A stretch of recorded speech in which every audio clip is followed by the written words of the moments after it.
This billionaire checked into a 5-star hotel with his mistress. Shocked, he found out his wife owns the entire place. He slid the keycard for the presidential suite across the marble counter with the kind of smile that had closed billion-dollar deals. Confident, untouchable, already savoring his victory. He didn't notice the concierge's eyes flicker with recognition. He didn't see the silent message sent upstairs. He had no idea that the woman who owned every inch of the floor beneath his feet was the same woman he'd left at home, believing she knew nothing beyond garden parties and silence. Hello, family. Welcome back. Before we begin, I have a small but heartfelt request. Please subscribe. Your support is what keeps these stories alive. Every time you click that button, you're helping us share voices that would otherwise be forgotten and stories that deserve to be heard. Let us know in the comments where you're watching from and how this story touched you. Damon Silverlake had never been a man who second-guessed himself. He stood now in front of the floor-to-ceiling window of his executive office on the 52nd floor of the Silverlake and Morse Financial Tower, hands clasped behind his back, surveying Ashford City like a god observing his creation. The skyline glittered in the late afternoon sun, steel and glass monuments to ambition, each one a testament to the kind of power men like him wielded without question. His reflection in the window was sharp, controlled. The charcoal Tom Ford suit hugged his frame with tailored precision. His shoes were Italian leather, polished to a mirror shine.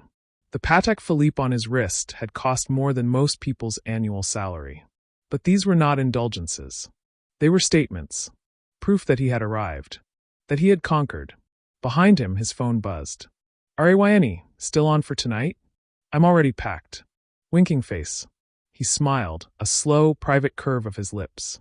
Rain Collier. 28. Blonde. Legs that went on forever and a laugh that made men forget their own names. She was everything his life had been missing. Excitement. Passion. Recklessness.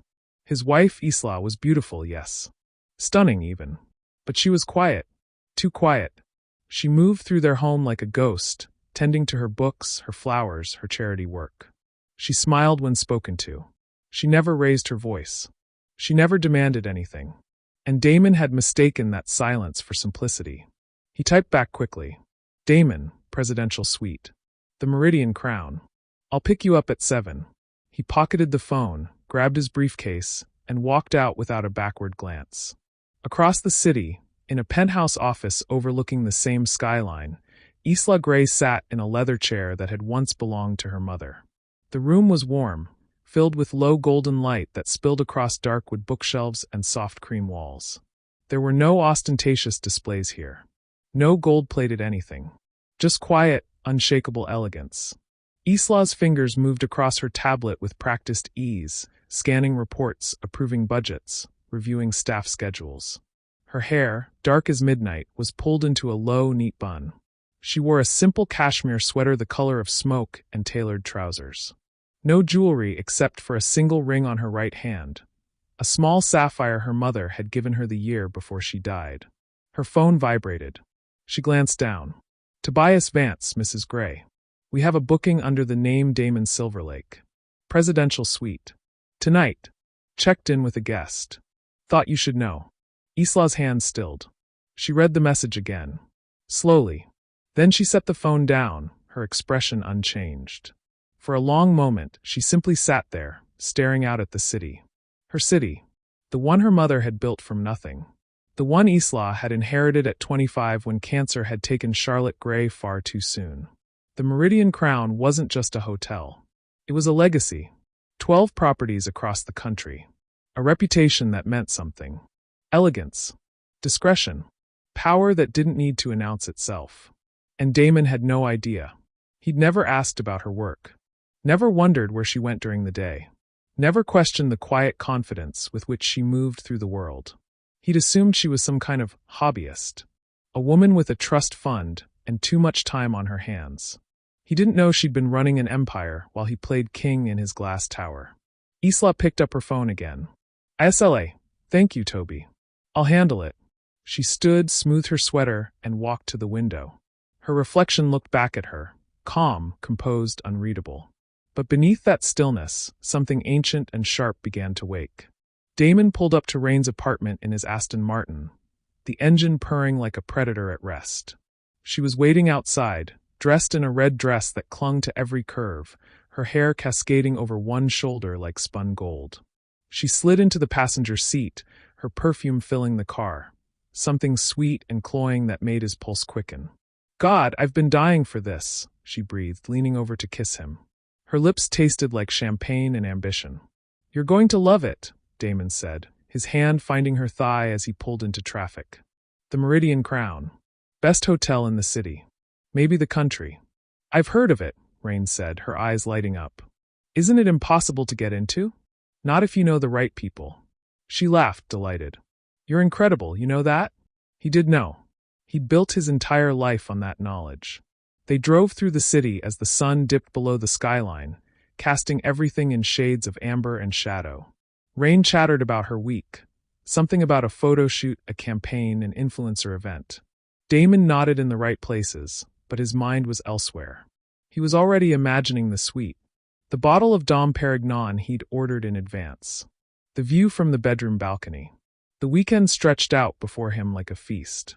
When they pulled up to the Meridian Crown, Damon felt a thrill of satisfaction. The building rose like a cathedral of glass and steel, its facade glowing softly in the twilight. Valets in crisp uniforms moved with silent efficiency. A doorman opened Rain's door with a polite nod. Damon handed over his keys and stepped into the lobby. It was breathtaking. Marble floors. Chandeliers that looked like frozen starlight. A grand staircase that curved upward like something out of a dream. Everything whispered wealth, taste, power. Rain grabbed his arm, her eyes wide. "Damon, this is insane." He smiled. "Only the best." They approached the front desk, where a young concierge stood waiting, his expression polite and professional. "Good evening, sir. Welcome to the Meridian Crown. Reservation under Silverlake," Damon said smoothly. "Presidential suite." The concierge's fingers moved over the keyboard. His eyes flicked to the screen.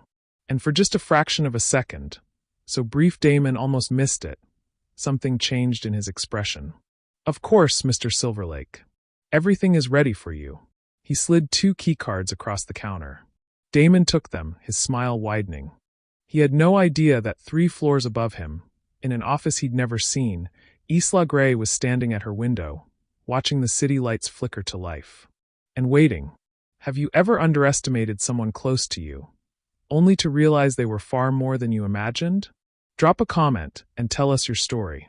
Sometimes the quietest people hold the most power. The elevator ride to the top floor was smooth, silent, luxurious. Damon stood with his arm around Rain's waist, watching the floor numbers climb in glowing gold digits. She leaned into him, her head on his shoulder, her fingers tracing lazy patterns on his chest. "I could get used to this," she murmured. "You should," Damon replied, his voice low and confident. The elevator chimed softly, and the doors slid open to reveal a private hallway. Soft lighting. Plush carpet the color of deep wine. A single door at the end, flanked by marble columns. The presidential suite. Damon slid the keycard through the reader, and the door opened with a whisper. Rain gasped. The suite was a masterpiece. Floor-to-ceiling windows framed the Ashford skyline like a living painting. The furniture was sleek, modern, understated. Every piece chosen with surgical precision. A grand piano sat in one corner. A fireplace flickered with soft flames in another. The bedroom was visible through an open archway, the bed draped in linens that looked like clouds. On the table near the window sat a bottle of Dom Perignon in a silver ice bucket, 2 crystal flutes beside it. "Damon!" Rain turned to him, her eyes wide with genuine awe. I don't even have words." He pulled her close, his hands sliding down her back. "You don't need words." She kissed him, hard and hungry, and for a moment, the world outside ceased to exist. But then his phone buzzed. He pulled back, frowning slightly, and glanced at the screen. Unknown number. He dismissed it and tossed the phone onto the couch.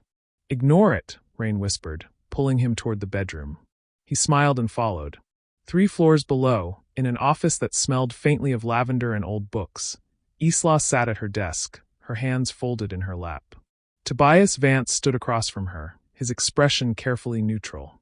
He was a man in his early 50s, silver-haired and sharp-eyed, with the kind of calm competence that came from 2 decades of managing the impossible. "He's upstairs," Tobias said quietly. "Presidential suite. The woman with him is not you." Isla's face didn't change. She simply nodded. "Do you want me to?" "No." Her voice was soft but firm. "Let him enjoy his evening." Tobias hesitated. "Mrs. Gray, if I may, you don't have to handle this alone. I can have security.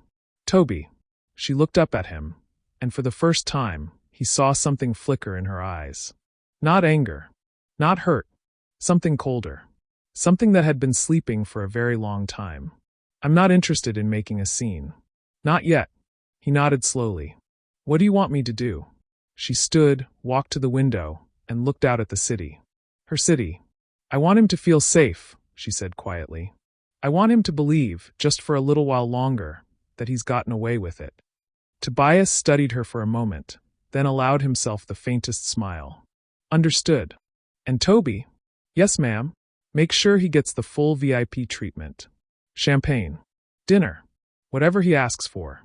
Her voice was calm, measured. "I want him to remember this weekend for the rest of his life." Tobias's smile widened just a fraction. "It will be unforgettable."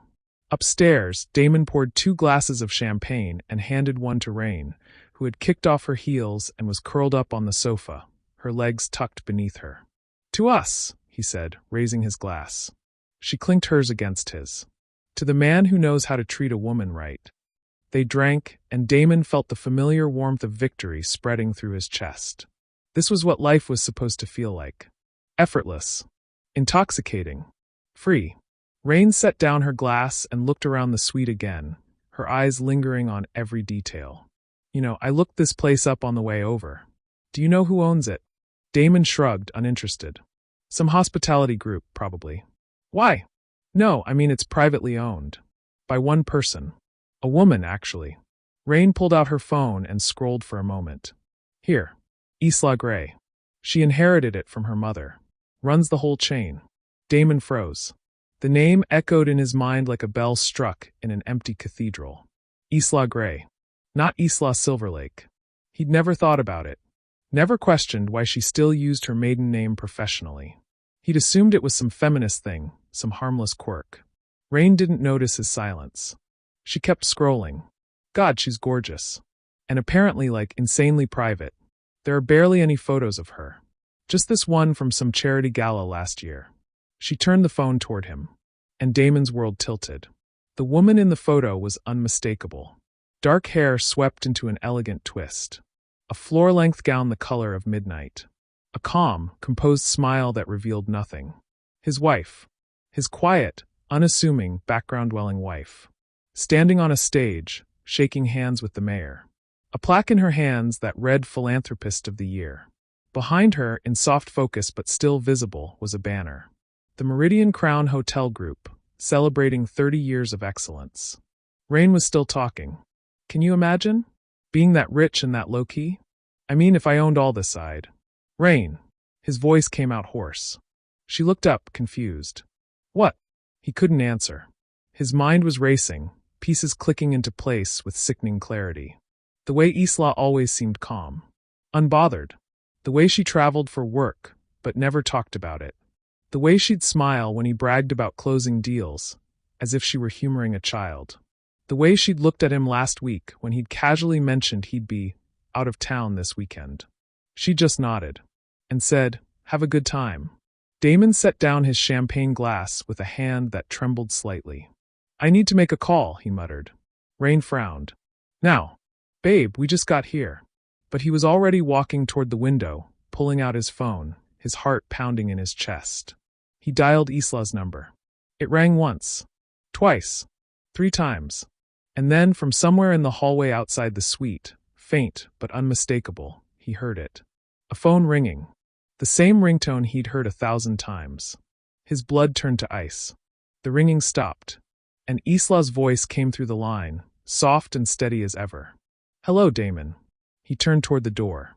And slowly, with the kind of terrible certainty that accompanies all great mistakes, the handle began to turn. The door didn't burst open. It didn't slam against the wall with dramatic fury.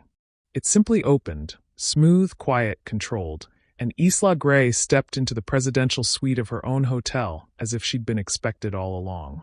She wore a long cream coat over tailored black trousers and a silk blouse the color of steel. Her hair was still pulled back in that same elegant knot. No makeup beyond a touch of something that made her eyes look larger, darker, more awake than Damon had ever noticed. She looked at him, then at Rain, who had gone completely still on the sofa, champagne glass frozen halfway to her lips. Then back at Damon. "I hope everything is to your satisfaction," Isla said, her voice calm, even pleasant. "The suite, I mean. We recently renovated. New linens. Upgraded the sound system." Damon's mouth opened, but no words came out. Rain slowly set down her glass, her eyes darting between them. Damon? Who is this?" Isla tilted her head slightly, a faint smile touching her lips. "I'm sorry. How rude of me." She stepped further into the room, her heels silent on the plush carpet. "I'm Isla Gray. I own this hotel." She paused, her gaze settling on Damon with surgical precision. "And I'm his wife." The color drained from Rain's face. "His what?" "Wife," Isla repeated gently, as if explaining something to a confused child. "Married. 7 years this October." Rain stood abruptly, her hands trembling. "Damon, what the hell?" "Rain, wait." Damon finally found his voice, but it came out strangled, desperate. "No." Rain grabbed her purse from the table, her eyes filling with tears, not of sadness, but humiliation.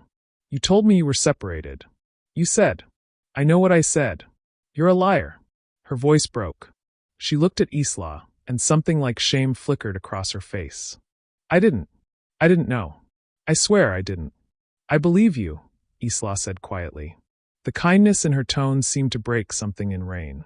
She let out a choked sob, turned, and fled toward the door. "Rain!" Damon started after her, but Isla's voice stopped him cold. "Let her go." It wasn't loud. It wasn't sharp. But it carried a weight that made Damon freeze mid-step. The door clicked shut, and suddenly the suite felt much, much smaller. Damon turned slowly to face his wife. She stood near the window now, her hands folded in front of her, backlit by the glittering skyline. She looked like a painting. Untouchable. Unreadable. Isla. His mind scrambled for the right words, the right tone. He'd negotiated his way out of hostile boardrooms, talked down investors on the edge of panic. Surely he could fix this. "I can explain." "Can you?" She didn't look at him. Her gaze remained on the city below. It's not what you think." Now she did turn. Slowly. And the look in her eyes made his stomach drop. "Then tell me, Damon. What should I think?" He opened his mouth. Closed it. His carefully constructed defenses were crumbling, and he couldn't find a foothold. He ran a hand through his hair, his composure fracturing. "Things between us have been distant. You have to admit that. You're always working, always busy with." "With what?" Her voice was still soft, but there was steel beneath it now. "With running a business? With managing 12 properties and 4,000 employees? With making sure the legacy my mother built doesn't crumble." Damon stared at her. I didn't know it was that big. You never asked." The words landed like a slap. "You never asked what I did," Isla continued, stepping closer. "You never asked where I went. You never asked why I traveled, why I took calls at odd hours, why I kept my mother's name." She stopped a few feet away from him. "You never asked because you never cared. That's not fair. Isn't it?" Her voice finally rose, just slightly. "You thought I was some kind of accessory. A beautiful, quiet, uncomplicated woman who existed to make your life easier. To host your dinners. To smile at your colleagues. To stay out of your way." Damon's jaw tightened. "You're twisting this." "Am I?" He looked away, unable to hold her gaze. "You brought another woman into my hotel, Damon." Her voice dropped again, quieter now, but somehow more devastating. "You booked my best suite. You ordered my champagne. You walked through my lobby, past my staff, and you didn't even realize. I didn't know. Because you never looked." She turned back toward the window. "You were so sure of yourself. So certain that you had everything figured out. That I was just there. Waiting. Oblivious." Damon felt something crack inside his chest. Not guilt, not yet, but something close to it. Fear, maybe. The realization that he'd made a mistake so colossal, so irreversible, that no amount of charm or negotiation could fix it. "What do you want me to say?" he asked, his voice hollow. Isla was silent for a long moment. Then she walked to the door, her coat swaying slightly with each step. She paused with her hand on the handle and looked back at him. "Enjoy your stay, Mr. Silverlake. The suite is paid for through Sunday. After that," she met his eyes one last time. "We'll talk." "Isla, wait." But she was already gone. The door closed with a soft, final click.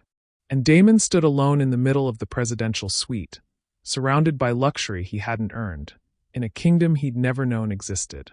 The champagne had gone flat. The skyline outside no longer looked like victory. It looked like a witness. Downstairs, Isla stepped into her private elevator, her face still composed, her breathing steady. Tobias was waiting in the hallway. "Mrs. Gray?" She didn't look at him. She pressed the button for her penthouse and leaned back against the polished wood paneling. "I'm fine, Toby. Are you?" She closed her eyes. And for the first time in 7 years, she let herself feel the full weight of what she'd been carrying. "No," she whispered. "But I will be." The elevator doors closed. And Isla Gray began the long, painful process of deciding what came next. Damon didn't sleep. He lay on top of the 1,000 thread-count sheets in the master bedroom, still fully dressed, staring at the ceiling as the city lights painted shifting shadows across the walls. The bottle of Dom Perignon sat untouched on the nightstand. The fireplace had gone dark hours ago. His mind replayed the scene over and over, Isla's face, her voice, the way she'd looked at him like he was a stranger. Worse than a stranger. A disappointment. He'd tried calling her 6 times. Each call went straight to voicemail. He'd texted. No response. At 3:47 a.m., he finally gave up and sat on the edge of the bed, his head in his hands. Who was she? The question gnawed at him. Not the woman he'd married. He thought he knew her. Quiet. Elegant. Content to exist in the margins of his life. But this Isla? The one who'd walked into the suite like she owned it, because she did own it. This woman was a stranger. And the worst part, he'd lived with her for 7 years and never noticed. Morning light crept into the suite with cruel brightness. Damon splashed cold water on his face in the marble bathroom, staring at his reflection. He looked like hell. His tie was gone, his shirt wrinkled, his eyes bloodshot. A soft knock at the door startled him. He walked to the entrance cautiously and opened it to find a silver-haired man in an immaculate suit standing in the hallway, hands clasped behind his back. "Mr. Silverlake," the man said with a polite smile. "I'm Tobias Vance, general manager of the Meridian Crown. I trust you slept well." Damon stared at him. "Did she send you?" Tobias's smile didn't waver. "Mrs. Gray thought you might appreciate some breakfast." "May I?" Before Damon could answer, Tobias gestured, and 2 attendants appeared with a rolling cart laden with covered silver dishes, fresh coffee, orange juice, and a single white orchid in a crystal vase. They set everything up on the dining table near the window with silent efficiency, then disappeared like ghosts. Tobias remained. "Will there be anything else, sir?" Damon's jaw tightened. "I need to see her. Mrs. Gray is quite busy this morning." "I don't care. Tell her I need to speak with her." Tobias regarded him with the kind of calm that comes from years of managing entitled guests. "Mrs. Gray will reach out when she's ready, Mr. Silverlake. Until then, I'm to ensure your stay is comfortable." The way he said comfortable made it sound like a prison sentence. "I'm not staying," Damon said flatly. "I'm leaving." "Of course. You're free to go whenever you wish." Tobias's tone remained perfectly pleasant. However, Mrs. Gray did mention that if you left before speaking with her, she would consider the matter closed. Damon froze. "Closed? What does that mean?" Tobias smiled. "I believe that's something you'll need to discuss with her directly. Enjoy your breakfast, sir." He turned and left, the door closing softly behind him. Damon stared at the cart of food. He was trapped. Not physically, he could walk out right now. But walking out meant losing whatever slim chance he had to fix this. And despite everything, despite the shame and the anger and the confusion, one thought kept surfacing. He didn't want to lose her. He just hadn't realized it until now. Isla sat in her private office, a a cup of black tea cooling on her desk. She hadn't slept either. She'd spent the night in her penthouse 3 floors above the presidential suite, staring out at the same skyline Damon was probably looking at, wondering how 2 people could share a home for 7 years and remain complete strangers. Tobias knocked and entered without waiting for permission, a privilege earned through decades of loyalty. He wants to see you. Isla didn't look up from the document she was pretending to read. I'm sure he does. What would you like me to tell him? She set down the paper and leaned back in her chair. Nothing yet. Tobias studied her carefully. May I speak freely? You always do. He stepped closer, his voice gentle. You don't owe him anything, Isla. Not your time. Not your forgiveness. Certainly not an explanation. I know. But, she looked out the window. But I owe myself the truth. And the truth is, I let this happen. That's not. I did, Toby. Her voice was firm but not unkind. I built walls around myself after my mother died. I buried myself in work. I let him think I was small and simple because it was easier than being seen. And now, she trailed off, her throat tightening. Now I don't even know if there's anything left worth saving. Tobias was quiet for a moment. Then he said, Your mother used to say that a building's foundation is only as strong as the honesty it's built on. Isla smiled faintly. She did say that. Maybe it's time to see if his foundation can hold weight. She considered this. Then she stood, smoothing her skirt. Tell him I'll meet him. Tonight. 7 o'clock. The rooftop garden. Tobias nodded. And if he doesn't show? Then I'll have my answer. When Tobias returned to the presidential suite, Damon was standing at the window, arms crossed, still wearing yesterday's clothes. Mrs. Gray has agreed to see you, Tobias said. Damon turned, hope flashing across his face. When? Tonight. 7 o'clock. The rooftop garden. 8th floor. I'll be there. Mr. Silverlake? Tobias paused at the door. A word of advice, if I may. Damon waited. Don't go up there with apologies you don't mean. She'll see through them. His voice softened. Go with the truth. Whatever that is. He left. Damon stood alone again, the weight of the coming evening pressing down on him like a physical thing. He had 12 hours. 12 hours to figure out what the truth even was. Because for the first time in his adult life, Damon Silverlake had no idea what he was doing. And the woman waiting for him on that rooftop? She held all the cards. Damon spent the day like a man preparing for trial. He showered, shaved, changed into the spare clothes he'd packed, a simple white button-down and dark slacks. He ordered coffee he didn't drink. He paced the suite.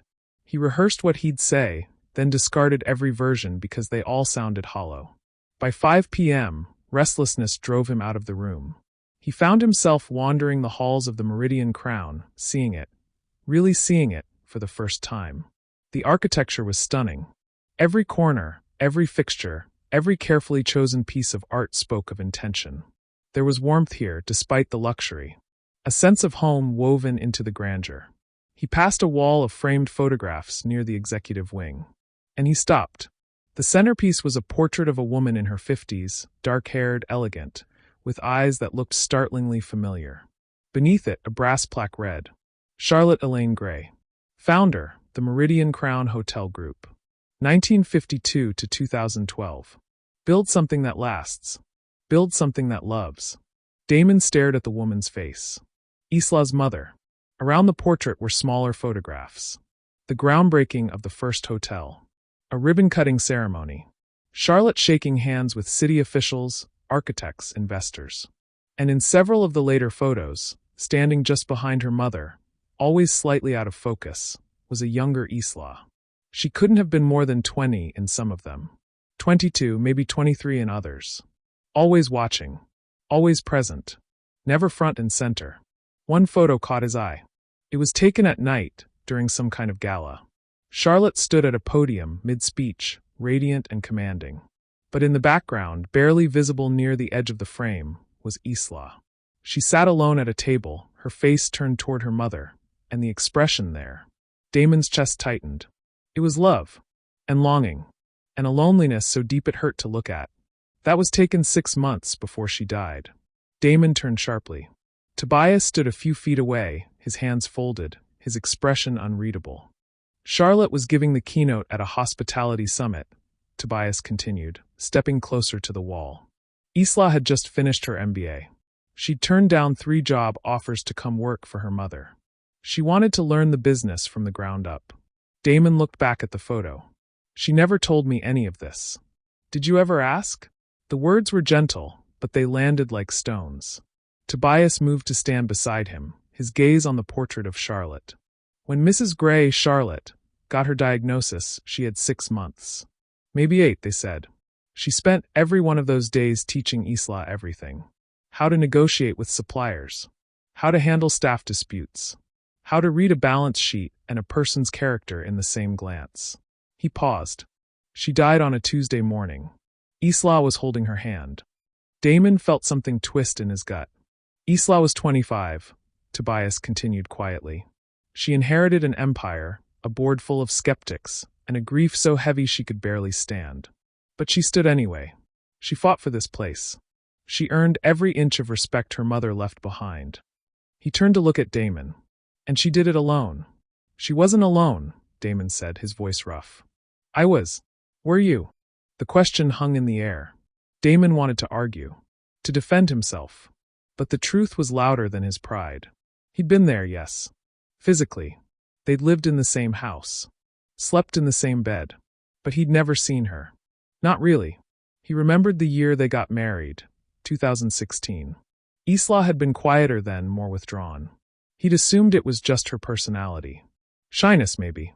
He'd never connected it to loss. To grief. To the weight of rebuilding herself in the aftermath of her mother's death. He'd been too busy building his own career to notice hers. She never talked about it, Damon said weakly. Would you have listened? Damon closed his eyes. Tobias's voice softened. I don't say this to wound you, Mr. Silverlake. I say it because if you go up to that rooftop tonight without understanding who she is, what she's carried, what she's survived, you'll lose her. And this time it will be permanent. He walked away, his footsteps silent on the plush carpet. Damon stood alone in front of the photographs, staring at the face of the woman he'd married. The woman he'd never bothered to know. At 6:45 p.m., Damon took the elevator to the 8th floor. The rooftop garden was breathtaking. Strings of soft lights crisscrossed overhead like captured stars. Carefully tended flower beds framed stone pathways. A fountain bubbled quietly in the center. The city sprawled beyond the glass railings, glowing in the dusk. And there, standing near the fountain with her back to him, was Isla. She wore a simple navy dress and a thin cardigan. Her hair was down tonight, falling in soft waves past her shoulders. She looked smaller somehow, more vulnerable. Damon's throat tightened. He approached slowly, his footsteps soft on the stone. Isla. She turned. Her face was calm, but her eyes, those eyes he'd looked into 1,000 times without truly seeing, held something raw. You came, she said quietly. Of course I came. They stood there, 5 feet apart, the fountain filling the silence between them. Finally, Damon spoke. I saw the pictures. Downstairs. Your mother. Isla's expression flickered. Toby showed you. He didn't have to say much. Damon's voice cracked slightly. I should have known, Isla. I should have asked. I should have. Why didn't you? The question wasn't accusatory. It was genuine. She really wanted to know. Damon looked down at his hands. Because I thought I knew everything already. I thought I had life figured out. That success meant control. That power meant having all the answers. He met her gaze. And you were so quiet. So calm. I assumed that meant you needed nothing. That you were nothing beyond. He trailed off, shame flooding his chest. Beyond the woman on your arm, Isla finished softly. He nodded, unable to speak. She turned back toward the fountain, her arms wrapped around herself. I let you think that, she said. After my mother died, I didn't know how to be a whole person anymore. So I became half of one. I poured everything into this place and left nothing for us. For you. For myself. That's not an excuse for what I did. No, she agreed. It's not. The words settled between them like fallen leaves. But maybe, Isla continued, her voice barely above a whisper, we've both been living like ghosts. Damon stepped closer. Then let's stop. She looked at him, her eyes searching his face for something, truth maybe. Or hope. I don't know if we can, she said. Then let's find out. For a long moment, neither of them moved. And somewhere below them, the city hummed on, unaware, uncaring, alive. Isla didn't answer right away. She walked to the edge of the rooftop, her fingers trailing along the cool glass railing. The city stretched out before her, glittering, vast, and different. From up here, everything looked small, manageable, contained. If only life felt that way. Damon stayed where he was, giving her space. He'd learned that much in the last 24 hours, that pushing Isla was like trying to rush the sunrise. It happened on its own terms, or not at all. Finally, she spoke without turning around. Do you remember our wedding day? The question caught him off guard. Of course. What do you remember about it? He hesitated, searching his memory. It was small. Intimate. Your idea. City Hall, then dinner at that Italian place you loved. You wore a cream dress. No veil. What else? Damon frowned, trying to pull details from 7 years ago. I don't. I cried, Isla said softly. During the vows. Do you remember that? He did vaguely. I thought those were happy tears. She turned to face him, and the expression on her face made his chest ache. They were grief, Damon. It was exactly 3 years to the day after my mother died. I chose that date because I thought if I could fill that day with something beautiful, it wouldn't hurt so much anymore. Her voice wavered. But you never asked why I picked that date. You just said yes and showed up. Damon felt the air leave his lungs. I wanted to tell you, Isla continued. So many times. But you always seemed so certain. So focused. And I convinced myself that bringing up pain would just be a burden. That a good wife should be easy. Uncomplicated. She laughed, but it was hollow. I made myself small because I thought that's what you wanted. Isla. And you let me. Her eyes met his. You let me disappear. The word struck him like a physical blow. Because she was right. He had let her disappear. Had been relieved even when she didn't ask for more. When she didn't demand his attention or challenge his decisions. When she stayed quiet. He'd married a woman and turned her into a ghost. I'm sorry. His voice broke. God, Isla, I'm so sorry. She studied him for a long moment, as if weighing whether those words carried any real weight. Then slowly she walked back toward the fountain and sat on its stone edge. Sit with me, she said quietly. He did. They sat in silence, the fountain murmuring between them, the string lights casting soft shadows across their faces. Tell me about her, Damon said finally. Your mother. Isla looked surprised. Why? Because I should have asked years ago. She was quiet for so long he thought she might refuse. But then, softly, she began. She was fierce. Not loud, but strong. The kind of woman who could walk into a room full of men who underestimated her and walk out with exactly what she came for. Isla smiled faintly. She grew up with nothing. Her parents were immigrants, worked in factories, cleaned houses. But she put herself through hospitality school, saved every penny, and at 32, she bought a failing motel on the edge of the city. The First Meridian Crown? Isla nodded. It wasn't called that yet. It was a dump. But she saw potential. She renovated it herself, painting, tiling, negotiating with suppliers who thought she'd fail within a year. 5 years later, she owned 3 properties. 10 years after that, 12. She sounds incredible. She was. Isla's eyes glistened. But she was also lonely. She never remarried after my father left. She said she didn't have time for distractions. That the business needed her. Her voice dropped. I think she gave up on love because it hurt her once, and she couldn't afford to hurt again. Damon watched her carefully. Is that what you did? With us? Isla looked down at her hands. Maybe. I don't know. After she died, I threw myself into keeping everything she built alive. And you were there but distant. Like we were roommates instead of partners. And I told myself it was enough. That I didn't need more. But you did. Yes. She looked at him, her eyes raw. I did. I do. The admission hung in the air between them, fragile and honest. Damon reached out slowly, carefully, and placed his hand over hers. She didn't pull away. I don't know how to fix this, he said quietly. I don't know if I even can. But I want to try, Isla. I want to know you. The real you. Not the version I invented in my head. She stared at their joined hands. It's going to be hard. I know. I'm not the woman you thought you married. Good, Damon said, surprising himself. Because that woman was a fiction. And I don't want fiction anymore. I want the truth. Even if it's messy. Even if it hurts. Isla's breath hitched. For the first time since she'd walked into the presidential suite, her composure cracked. A tear slipped down her cheek. I'm angry at you, she whispered. I know. I'm so angry I can barely breathe sometimes. I know. But I also... Her voice broke. I also miss you. The you I thought you could be. The us I hoped we'd become. Damon's throat tightened. We still can. Can we? He squeezed her hand gently. I don't know. But I'd like to find out. If you'll let me. Isla closed her eyes, tears streaming silently down her face. And then, slowly, she leaned her head against his shoulder. Damon went very still, afraid to move, afraid to breathe, afraid she'd pull away. But she didn't. They sat there as the sky deepened from violet to indigo, the city lights brightening one by one, the fountain whispering its endless, patient song.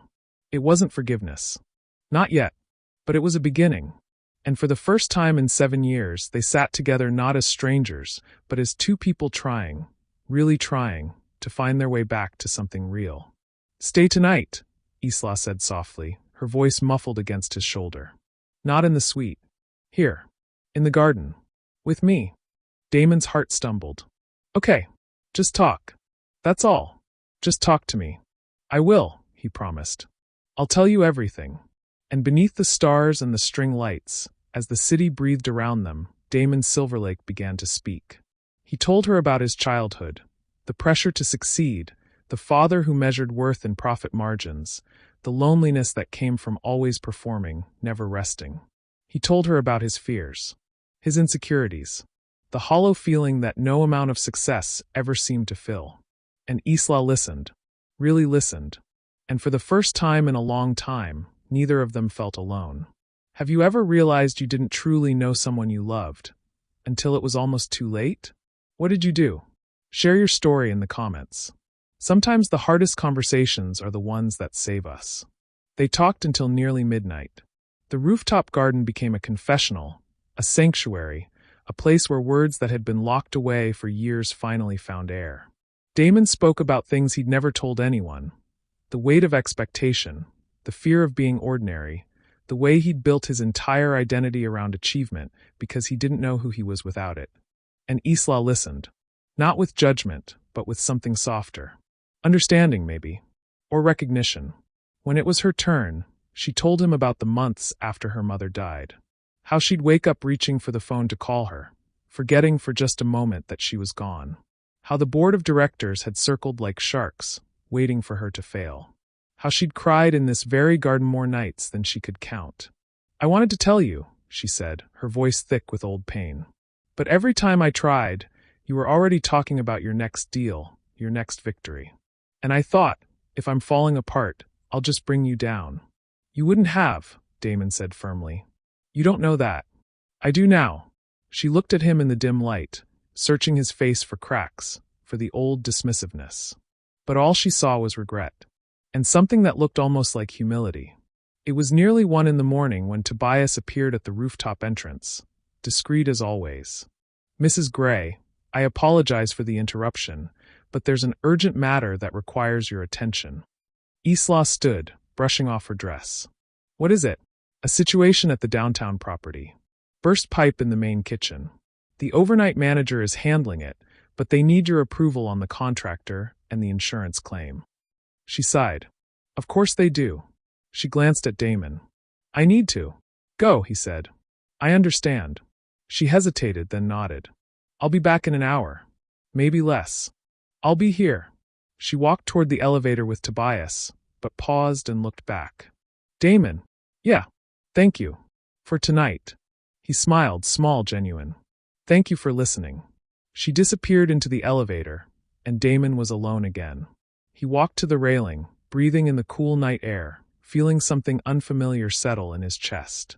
Hope. 30 minutes later, his phone rang. He glanced at the screen. Rain Collier. He should have declined. Should have let it go to voicemail. Should have deleted her number entirely. But some old reflex, pride maybe, or the ego that still wasn't fully dead, made him answer. Rain. You bastard. Her voice was sharp, venomous. You didn't tell me you were married. I know. And I'm sorry. Sorry. Do you have any idea how humiliated I was? Walking out of that hotel in front of everyone? I saw people staring, Damon. People filming. His stomach dropped. Filming? It's already online. Some gossip site picked it up. Millionaire caught with mistress in wife's hotel. They didn't name you yet, but it's only a matter of time. Damon's blood turned cold. Rain, listen to me. No, you listen. I trusted you. I believed you when you said your marriage was over. That you were just waiting for the right time to leave. Her voice broke with anger, not sadness. I look like a homewrecker. My reputation is destroyed. And for what? For you. I never meant. I don't care what you meant. You lied. You used me. And now I'm the one paying for it. She hung up. Damon stood frozen, the phone still pressed to his ear. Online. The story was online. He pulled up his browser with shaking hands and typed his name. There it was. A grainy photo, taken from someone's phone, probably in the lobby, showing him and Rain walking toward the elevator. The headline was tabloid vicious. High-powered exec caught red-handed. Cheating husband books lover into wife's luxury hotel. And beneath it, in smaller text, Isla Gray, owner of the Meridian Crown Hotel Group, confronts husband and mistress in her own property. Sources say the marriage is in ruins. Damon's hands trembled. This wasn't just gossip. This was a bomb. His firm would see this. His colleagues. His clients. And Isla. God, Isla. She'd been photographed too. A smaller image showed her walking into the hotel lobby the night before, her face composed but unmistakable. They'd dragged her into this. Made her private pain public. Because of him. He heard the elevator chime. Isla stepped out onto the rooftop, her phone in her hand, her face pale. She'd seen it. Isla. Is it true? Her voice was quiet, but there was something broken beneath it. Is what true? That you told her you were leaving me. That our marriage was over. Damon's throat closed. Answer me, Damon. He couldn't lie. Not now. Not after everything.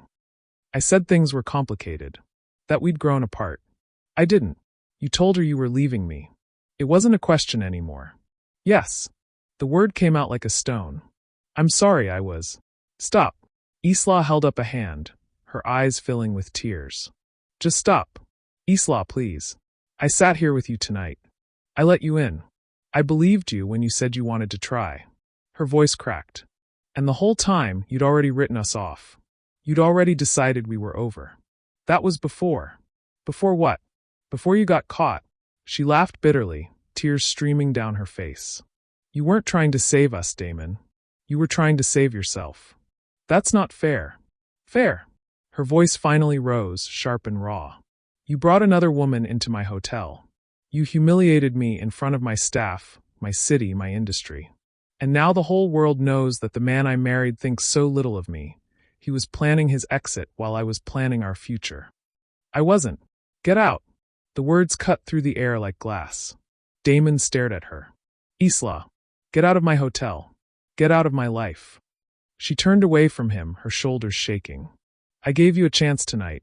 I opened up. I let myself hope.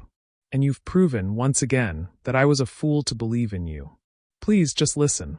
I'm done listening. Her voice was hollow now, emptied of everything but exhaustion. Tobias will have your things sent to your office. The suite is no longer available. Isla, don't do this. She walked to the elevator without looking back. The doors opened. She stepped inside. And as the doors began to close, she finally looked at him. One last time. Her eyes weren't angry anymore. They were just done. The elevator descended. And Damon stood alone on the rooftop, surrounded by string lights and flowers and the wreckage of everything he'd destroyed. Far below, the city glittered on, indifferent and cold. And for the first time in his life, Damon Silverlake understood what it meant to lose something irreplaceable. Damon didn't leave the rooftop. He sank onto the stone edge of the fountain, his head in his hands, the sound of rushing water filling the terrible silence Isla had left behind. The city below pulsed with light and life, cars moving through streets, windows glowing in distant buildings, people living their lives, unaware that his was crumbling. His phone buzzed incessantly. Messages from colleagues. Calls from his firm's managing partner. Notifications from social media platforms he barely used. The story was spreading like wildfire. He ignored all of it, because none of it mattered. Not the career he'd built. Not the reputation he'd cultivated. Not the image he'd spent decades perfecting. The only thing that mattered was the woman who'd just walked away from him, and the devastating realization that he deserved it. He sat there for over an hour, replaying every moment, every word, every failure. She was right.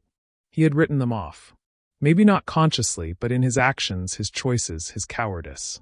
He'd told Rain their marriage was complicated because it was easier than admitting the truth. That he'd stopped trying. That he'd taken the path of least resistance. That he'd chosen shallow comfort over deep connection. And when Isla had given him a chance, a real, vulnerable, terrifying chance, he'd proven her worst fear correct. That he wasn't worth the risk. Around 3 a.m., Tobias appeared again. The older man said nothing at first, just stood a respectful distance away, hands clasped behind his back.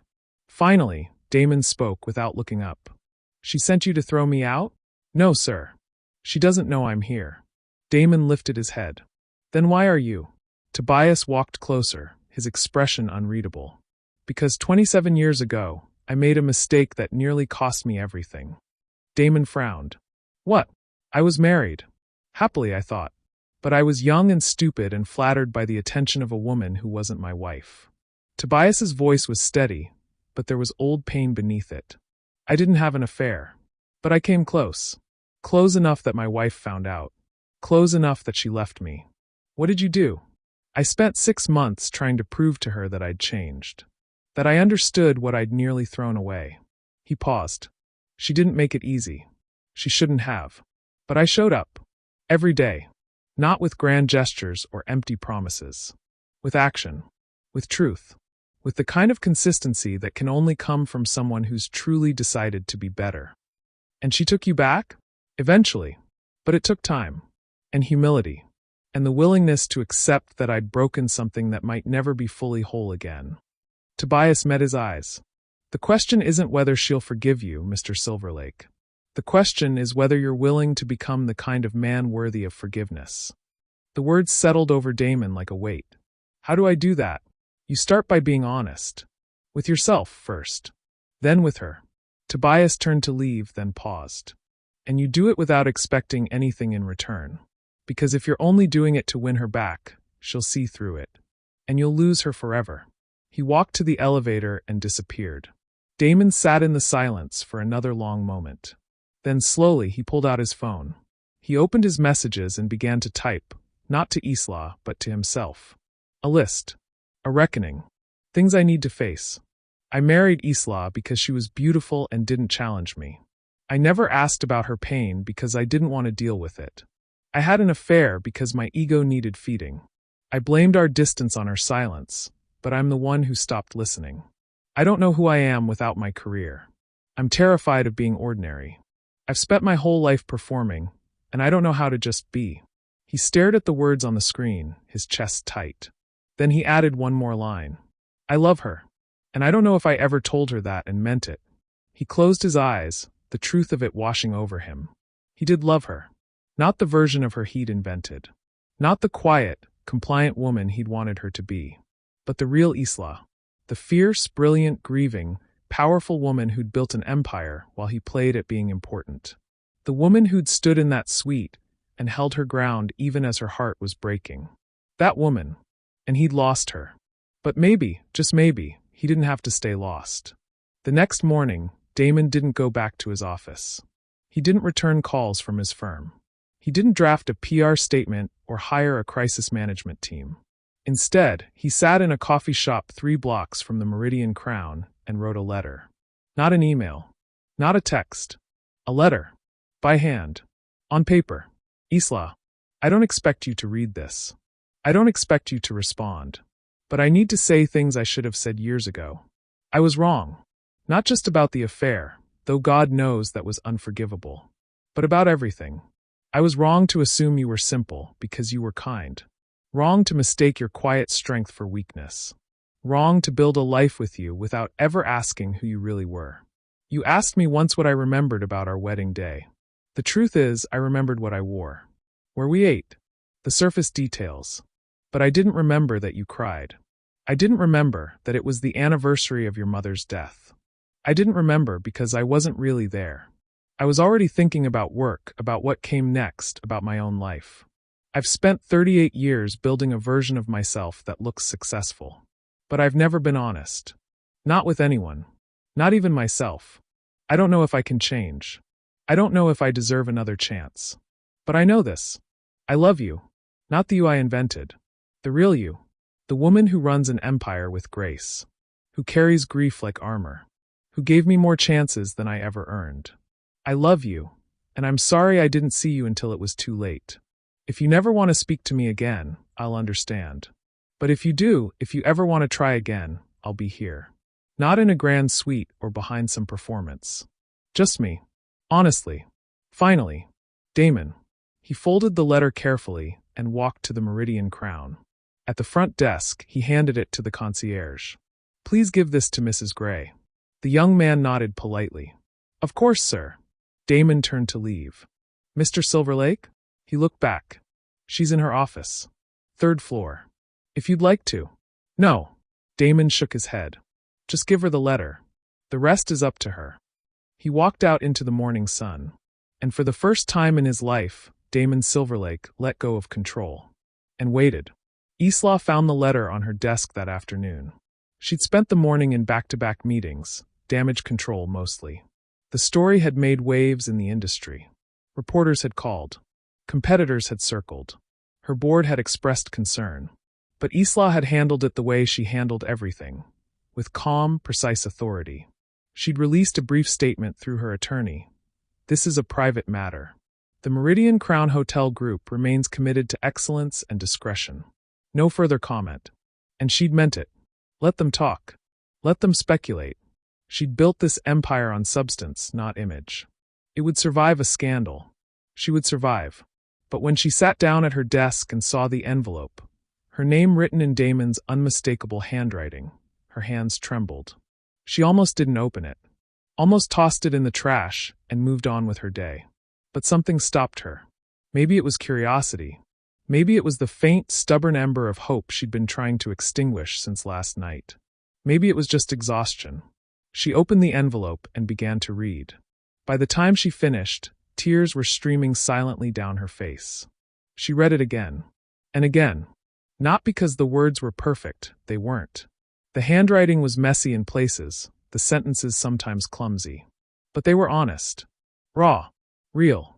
For the first time in 7 years, Damon had given her truth. She set the letter down and stared out the window at the city. Part of her wanted to crumple the paper and throw it away. To protect herself. To choose pride over risk. But another part, the part that had sat with him on the rooftop, that had heard his voice crack when he spoke about his father, that had seen genuine regret in his eyes, that part whispered something different. What if he means it? What if people can change? What if you're not the only one who's been hiding? She picked up her phone and called Tobias. Toby, do you know where Damon is? I believe he's been sitting in the coffee shop across the street for the past 4 hours, ma'am. Isla closed her eyes. Of course he has. Would you like me to? No. I'll handle it. She stood, grabbed her coat, and walked to the elevator. The coffee shop was small, tucked between 2 larger buildings, the kind of place that survived on regulars and quiet atmosphere. Damon sat at a corner table near the window, a cold cup of coffee in front of him, his eyes fixed on the Meridian Crown across the street. He didn't notice Isla until she was standing right beside his table.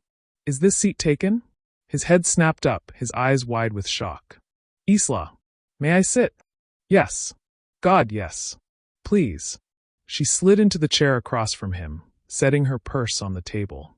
For a moment, neither of them spoke. Finally, Isla broke the silence. I read your letter.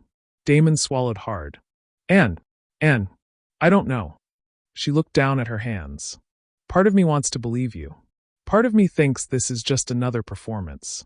That you're saying what you think I need to hear. It's not. Let me finish. Her voice was gentle but firm. You hurt me, Damon. Deeply. And I don't know if I can forgive that. I don't know if I should. He nodded, his jaw tight. I understand. But, she continued, looking up at him, I also know that I wasn't blameless.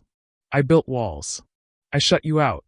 I let you believe I was something I wasn't because it was easier than being vulnerable. That doesn't excuse what I did. No, it doesn't. She paused. But maybe it explains how we got here. Two people living in the same house, sleeping in the same bed, and never really seeing each other. Damon's eyes glistened. I see you now. Do you? Yes. His voice was firm. I see a woman who's stronger than anyone I've ever known, who carries loss with grace, who built something extraordinary and never once bragged about it, who gave me chance after chance even when I didn't deserve it. He leaned forward. I see you, Isla. And I'm sorry it took me so long. She studied his face, searching for cracks, for pretense. But all she saw was a man who'd been stripped of his armor. If we do this, she said slowly, if we try again, it won't be easy. I won't be the woman who stays quiet, who asks for nothing. I need more than that.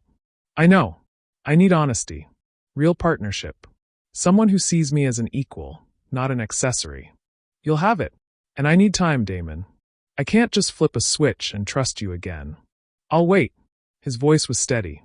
However long it takes. Isla felt something shift in her chest. Not forgiveness, not yet, but something softer. Something like possibility. I'm scared, she admitted quietly. So am I. She looked at him, really looked at him, and saw fear and hope warring in his eyes. Then we'll be scared together, she said. Damon let out a breath he'd been holding for what felt like hours. Does this mean? It means we start over. Slowly. No grand gestures. No shortcuts. She reached across the table and placed her hand over his. It means you show me day by day that you're serious. That you've changed. That I'm not making a mistake. I will, he promised.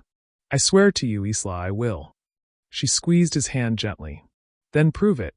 3 months later, on a quiet Tuesday evening, Isla stood in the rooftop garden of the Meridian Crown. The string lights glowed softly overhead. The fountain murmured its endless song. The city sparkled below. Damon appeared at the entrance, carrying 2 cups of tea. Her favorite, the kind she only drank late at night when she was working. You remembered, she said, surprised. I'm learning to pay attention. He handed her a cup and sat beside her on the fountain's edge. They sat in comfortable silence, shoulders touching, watching the city breathe. It wasn't perfect. Some days were still hard. There were moments when old hurts resurfaced, when trust wavered, when doubt crept in. But they were trying. Really trying. Damon had left his firm, started consulting independently, and cut his hours in half. He asked questions now. Listened to her answers. Showed up, not just physically but emotionally. And Isla had started letting him in. Slowly. Carefully. But genuinely. I have something for you, Damon said suddenly. Isla raised an eyebrow. I said no grand gestures. It's not grand. I promise. He pulled a small envelope from his pocket and handed it to her. Inside was a single piece of paper, a reservation confirmation. It's a weekend at a little bed and breakfast upstate, Damon explained. No 5-star suites. No room service. Just a quiet place where we can talk. Really talk. No interruptions. Isla felt her throat tighten. You booked us a weekend away? Only if you want to go. No pressure. She looked at the confirmation, then at him. And she smiled, a real, genuine smile that reached her eyes. I'd like that. Yeah. Damon exhaled in relief, a grin spreading across his face. Isla leaned her head on his shoulder, just as she had that first night on the rooftop. But this time it felt different. This time it felt like a beginning. Not of a perfect love story. There was no such thing. But of something real. Something earned. Something built on honesty and humility and the courage to try again. Damon, Isla said softly. Yeah. Thank you. For what? For seeing me. Finally. He pressed a kiss to the top of her head. Thank you for letting me. They sat together as the night deepened. 2 people who'd almost lost each other, now holding on. Not desperately, but intentionally. The city hummed below. The fountain whispered its ancient song. And somewhere above them, beneath the string lights and the stars, love, messy, complicated, hard-won love, took root again. Not because it was easy, but because they chose it. Every single day. Have you ever fought for a relationship that seemed broken beyond repair? What made you stay or walk away? Drop your story in the comments. Sometimes love isn't about perfection. It's about choosing each other, again and again, even when it's hard.